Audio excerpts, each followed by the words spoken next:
Isang regional most wanted person sa Bicol Region ang naaresto sa isinagawang joint law enforcement operation sa bayan ng Katayngan, Masbate nitong May 11, 2026.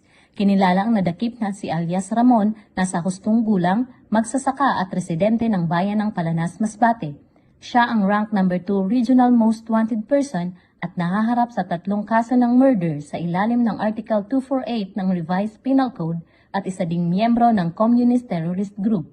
Ayon sa ulat, naaresto ang akusado bandang 1:00 ng hapon sa Sitio Tiwasan, Barangay Nadawisan, Katayngan, Masbate sa bisa ng warrant of arrest na inilabas ni Honorable Teofilo Baroga Tambago ng Regional Trial Court Branch 46, Masbate City noong November 20, 2025, kung saan walang piyansang inirekomenda para sa kaso.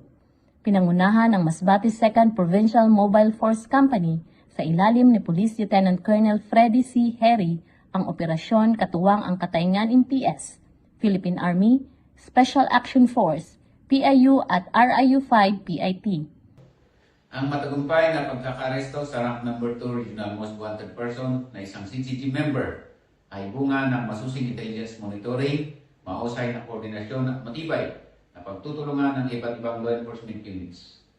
Patuloy naman ang paalala ng Masbate Police Provincial Office na pag-iigtingin nila ang kampanya laban sa mga wanted person upang mapanatili ang kapayapaan at kaayusan sa lalawigan ng Masbate. Ako po si Police Corporal Danet R. Alba, nag-uulat para sa Police News Network. At ito ang bagong PNP para sa bagong Pilipinas, serbisyong mabilis, tapat at nararamdaman.